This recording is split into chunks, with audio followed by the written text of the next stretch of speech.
What's up, guys? It's chapter 24, The World at War, 1937 to 1945.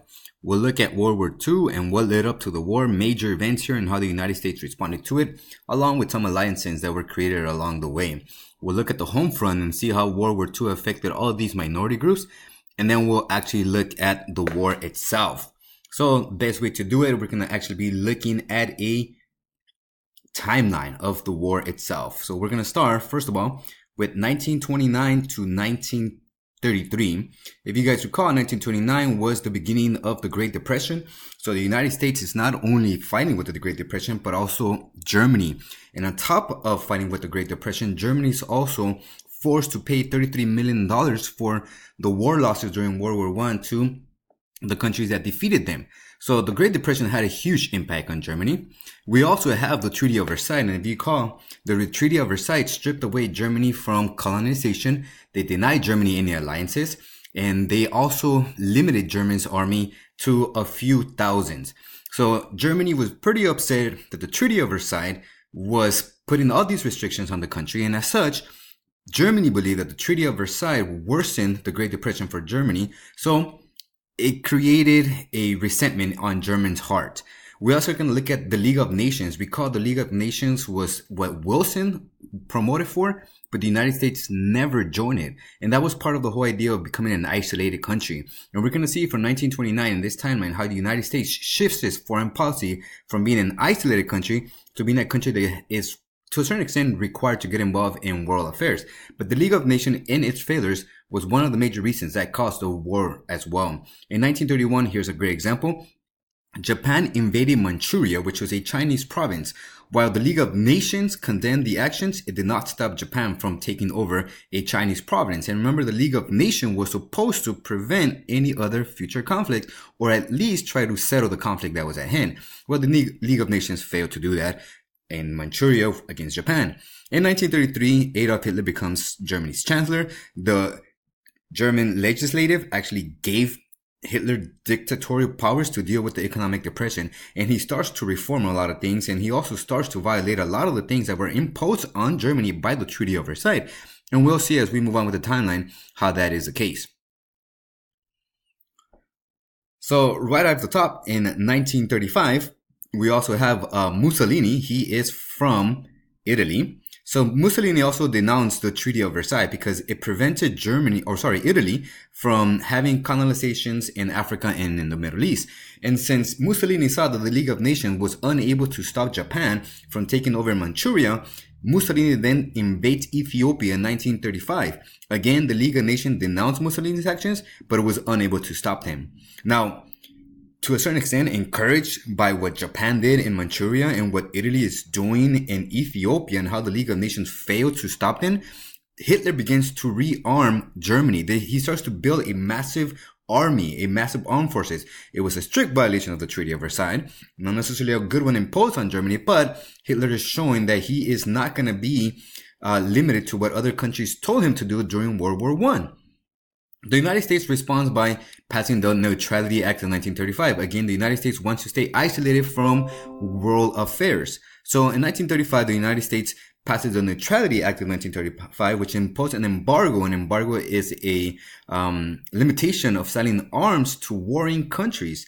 And also, it said any Americans traveling on belligerent nations, belligerent means a country at war, any Americans who was traveling on belligerent ships did so at their own risk. If you recall, during the Lusitanian in World War I, Americans were on board the Lusitanian, which was a British liner. The Germans shot that ship down, and then Americans were calling for war. Well, Congress wanted to avoid that one more time, and this is why they passed the Neutrality Act of 1935. We'll look at a map here of Ethiopia. So the Somalia and Eritrea, they were both Italian colonies. So where the airplanes are flying here, that's Ethiopia. And it was pretty easy for Mussolini to take over Ethiopia because he had two colonies on the north and on the south of it. Again, when Mussolini took over this, the League of Nations was supposed to stop him, but it was too weak. So it was not able to stop Mussolini. We move on with our timeline here. In 1936, Hitler, realizing that Japan took Manchuria and that Mussolini took Ethiopia, he now goes and takes the Rhineland.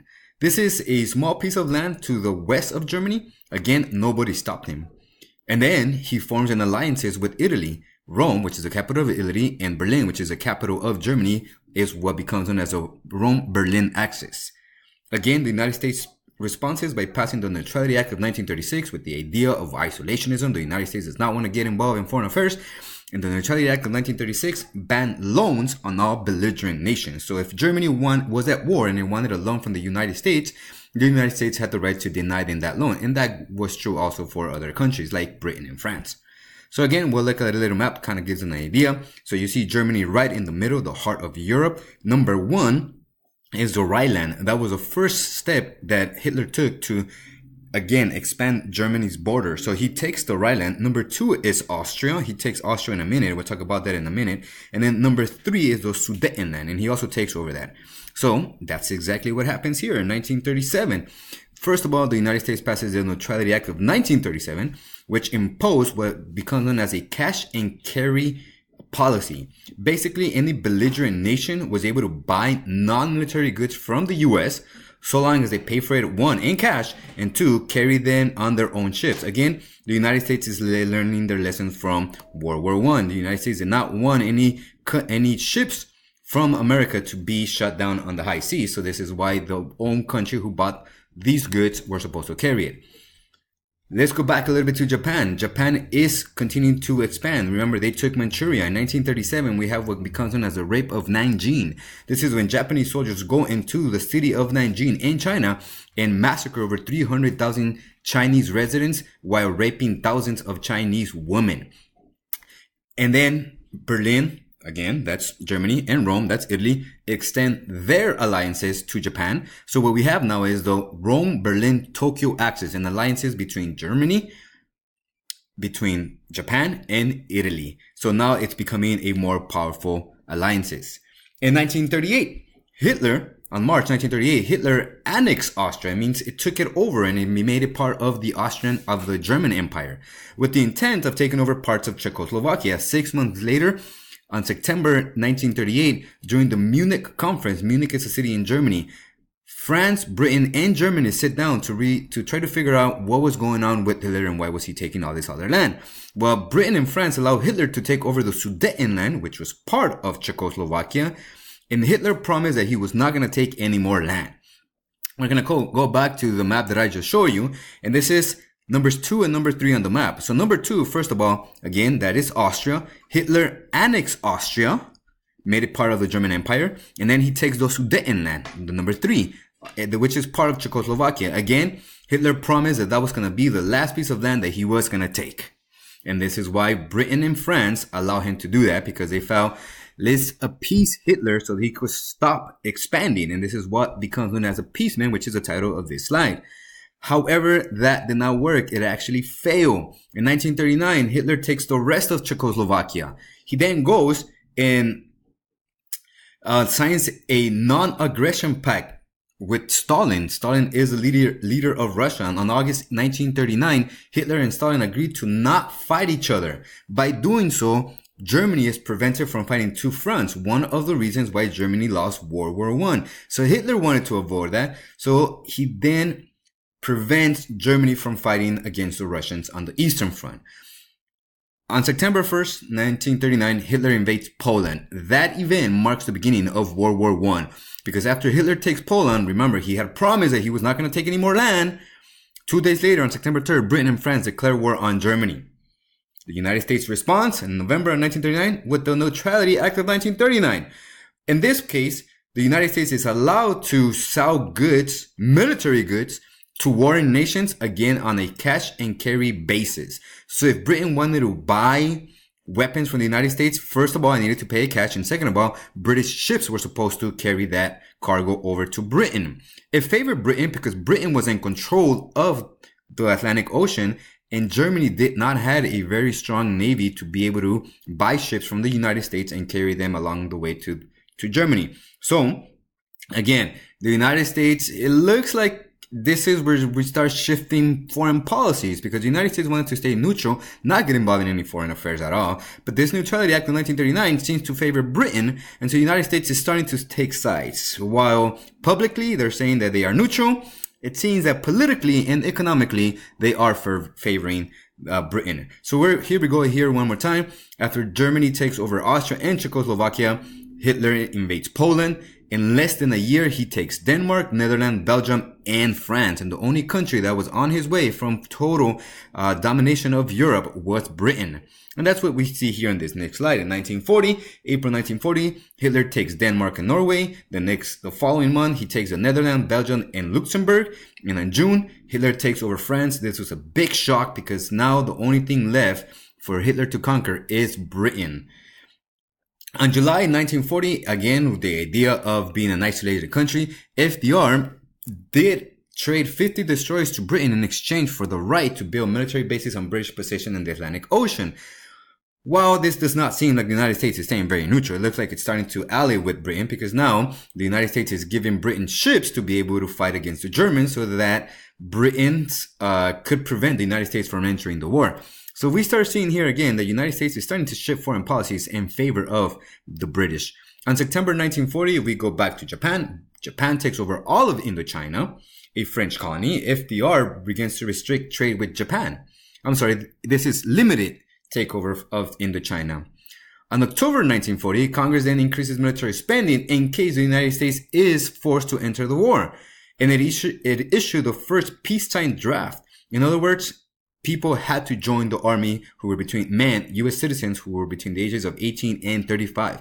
And the reason for this, FDR called it the great arsenal of democracy. The United States needed to be prepared to assemble an army at any moment to be able to defend democracy worldwide. So again, we start seeing the United States, while declaring isolationist policies, it's starting to get involved a little bit more in world affairs. And finally, in March 1941, the United States passes what becomes known as the Lend-Lease Act. In other words, the United States is able to lend arms and equipment to Britain and other countries whose defense was considered important for the security of the United States. So at this point, it seems like isolationism is out the door. While the United States was trying to become isolated, they are now giving weapons to all the countries who are able to protect the United States from engaging in World War II. In June 1941, Hitler does the major mistakes. He betrays Stalin, which forces Germany now to fight two fronts. And again, that was one of the reasons Germany lost World War I. And Hitler pretty much now, he brings in another enemy against the German people. On July 1941, Japan now takes over all of Indochina. So FDR responded by stopping all trades with Japan. The United States wanted to impose economic sanctions on Japan, hoping that it would stop its expansion, but unfortunately it failed. On August 1941, we have the Atlantic Charter. This is when FDR and Churchill meet on a boat in the Atlantic Ocean, and they start to create goals for post-war war. So in essence, they say there needs to be economic cooperation between the major countries of the world, free trades of the high seas, national self-determination. People who were conquered by other countries are able to determine if they want to continue to be ruled by that country or if they want their own independence. And there has to be political stability because political instability is, to a certain extent, what caused World War II. In the fall of 1941, October and November, German U-boats in the U.S. Navy they are now engaged in fires in the Atlantic Ocean. Again, the United States is officially not in the war, but it is engaged in some battles. So we start seeing that the United States is now no longer an isolated country. It is now an interventionist country trying to get involved in Germany or trying to get involved in World War II on the side of the British. On December 7, we have the Japanese who attacked Pearl Harbor, killing 2,400 Americans and crippling the U.S. Navy. This was to a certain extent not expected in Pearl Harbor. The United States was expecting an attack by Japan, but they were not sure where. Well, on December 7, they realized that it was on Pearl Harbor. 3 days later, the United States declared war on Japan. And a couple of days after that, Germany and Italy also declared war on the U.S. So the United States is now officially in a war yet again. World War II, isolationism flew out the window. The United States, from this point on, becomes an interventionist country from 1941 to the present.